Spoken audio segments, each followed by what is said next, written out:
don't build strength in the public space. You learn how to be with the Lord. A real man is a spiritual man. He's a spiritual man. His anchor is in Jesus. And where I'm going tonight is, while the world tries to show you what a man should look like in his biceps, in his six-pack, in his bank account, with his cars, his sports cars, the image of masculinity in the Bible is Jesus. The Christian man, your mentor must be Jesus Christ.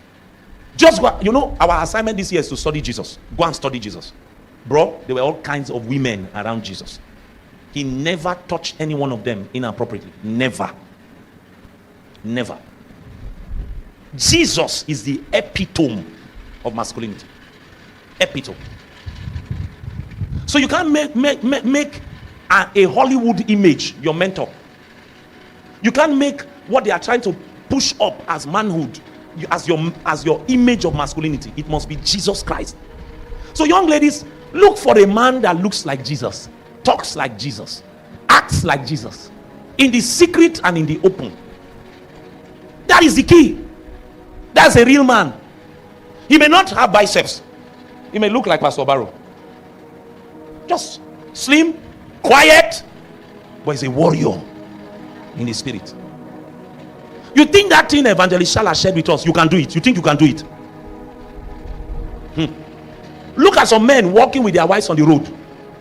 The wife is holding 3 children like this. There's one on her back. There's load on her head. The man is strolling in front with his phone. What betide you that you married that kind of man? You think that thing that Evangelist Shala did, you can do it? That armed robbers, I've told you before, don't think you can do anything when you see a gun until you see one. And I can tell you, because I've held one before, I've seen what he can do to men. Men with peace in their pants. Then a man sees 3 armed robbers, armed, and they just, one wanted to put his hand on his wife where he didn't pay for, and something went off in the man's head. That is not a natural response for every man. Some men will be under the bed. Honey, it's okay.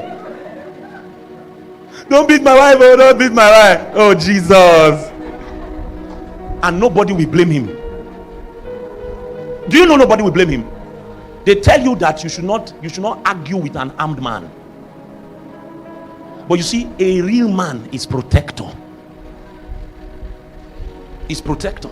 He will do anything to ensure his wife and children are protected. I don't have the time because Raphael is already looking at me with bad eye that my time is up. So he wants you people to ask questions. Go and read about Jacob and just read it from the beginning. When he got to the town where Laban is, I think it's 2 Kings, or is it 1 Kings now? 19 or so. He gets there and the shepherds tell him, he says, he goes there, asks them, do you know Laban? He's my brother, he's my kinsman. I came looking for Laban. I say, yes, we know him. In fact, here comes his daughter Rachel with the sheep to water the sheep. And then Jacob looks at them and says, why are you people just standing here idle? It's time for the sheep to be watered. Why don't we water? They say, no. We are waiting for all the sheep to come before we water. Jacob said, okay. Immediately Rachel came. You know why they were waiting? They didn't want to roll away the stone, water the sheep, roll it back, and then when other sheep come, they roll it away again. But immediately Jacob saw Rachel. The Bible says he sprung up, a man of strength. One man by himself rolled away the stone. As if that was not enough, he took all of the flock and by himself he watered them. Protector, provider. Provision is not about how much you have. It's in the state of your heart and the willingness to provide. It's provision.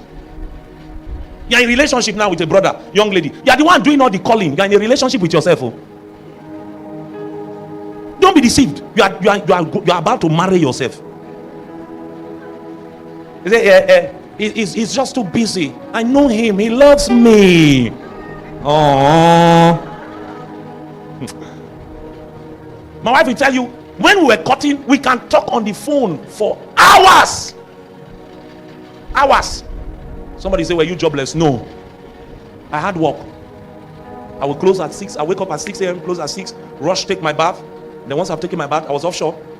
Once I've taken my bath, I'll rub powder on my neck. Then I'll Love is a sweet thing. Then I'll now lie down on the corridor. close to the wall and hang my leg like this. Rabuza. And then I'll call my wife. We can talk like that 2-3 hours. You cut it now? No, cut it. 2-3 hours. Then you're in a relationship with somebody. He's too busy he never calls you. Never calls you. Let me tell you a secret. You will always make time for the ones that you love. Always. The problem is that he's not willing to make time for you because men, the way a man's mind operates is that if he's serious about you, he will show it. Men are not designed to, like I told you, if men don't say things they don't mean, if they are saying things, it means they mean it, or they are trying to be what? Manipulated. Don't marry a man that cannot go out of his way for you. I told you, for a Christian man, a real man, his strength is in his love and his sacrifice. That's where your strength is. Where your strength is, not in your muscles. You know, we're in the region of Nigeria where fathers say things like, they cannot train female children. Don't be that kind of man. Don't be a traditional man that grows up traditionally. And traditions are stronger than your spiritual coordinates that have been set by Jesus in the Bible. Some brothers sitting here now, their idea of marriage is somebody will be washing their clothes, somebody will be cooking their food. When they sit down and they are meditating on marriage, say, man, married men, they enjoy. Say, so I will just sit down parlor. Then they'll just cook. So when she wants to serve the food, I used to joke with my wife sometimes. I say, in those days, when you want to give your husband food, you go on your 2 knees and say, Megwa. Some brothers, that's what they are waiting for now. Say, kneel down. Then the woman will kneel down with the tray in their hand. They will now be eating. The food is sweet. Oh, thank you, my husband. You better go and act with Peter Doche. Go and act. It's only in movies that those things happen. There's nothing wrong with a woman kneeling to greet her husband, but that's not the essence of the marital union. The strength of a man is in love and what? So 5 things. Let me just put it in 5 things. Then we can ask questions. So what does a real man look like? A man that has a godly view of women. Number 1. What does a real man look like? A man that has a godly view of women. So he does not objectify women. He has a godly view of women. To him, women are not just objects to use to satisfy sexual pleasure.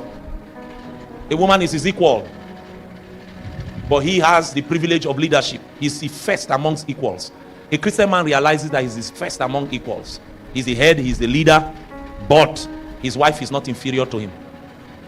Those of you who are workers, I've taught you before. Different does not mean better than. Have you heard me say that before? Workers. Different does not mean better than. It simply means not the same. So men and women are different. Does not mean that the woman is better than the man, or that the man is better than the woman. It just means that they are not what? So what they are supposed to be is that the woman is supposed to complement the man, and the man is to complement the woman. Are we together? Number 2, a real man is a servant leader. He knows he's called to leadership, but he leads as a servant. A real man is a servant leader. He recognizes that he's called to leadership, but he leads as a servant. This is why Jesus said, husbands, love your wives as Christ did what? Love the church. And what did he do? He gave himself. Number 3, a real man controls his passions and emotions.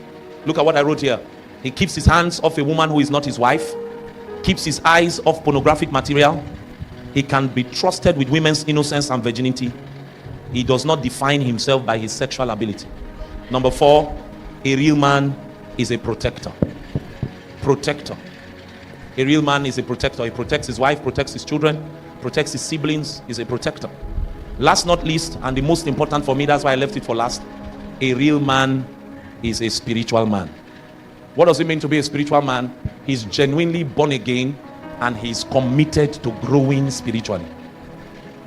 A real man is a spiritual man. He's genuinely born again, and he's committed to growing spiritually. Bow your heads and ask the Lord, make me a real man.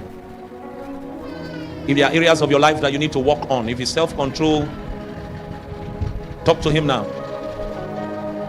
Make me a real man.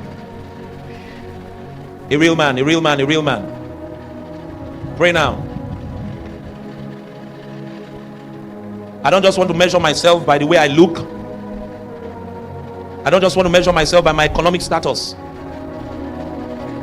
I want to be a real man. Watchful, standing firm in the faith, being strong in the Lord. Pray now so that we can go into Q&A. Just take 3 minutes to talk to the Lord. Can God trust you with his daughters? Can he send daughters around you and know that you will not molest them?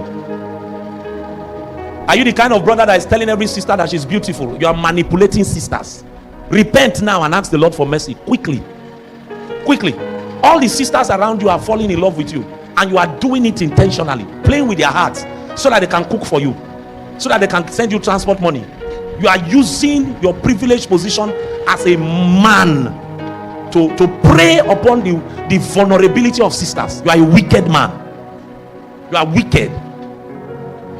You are not a real man. You are not a real man.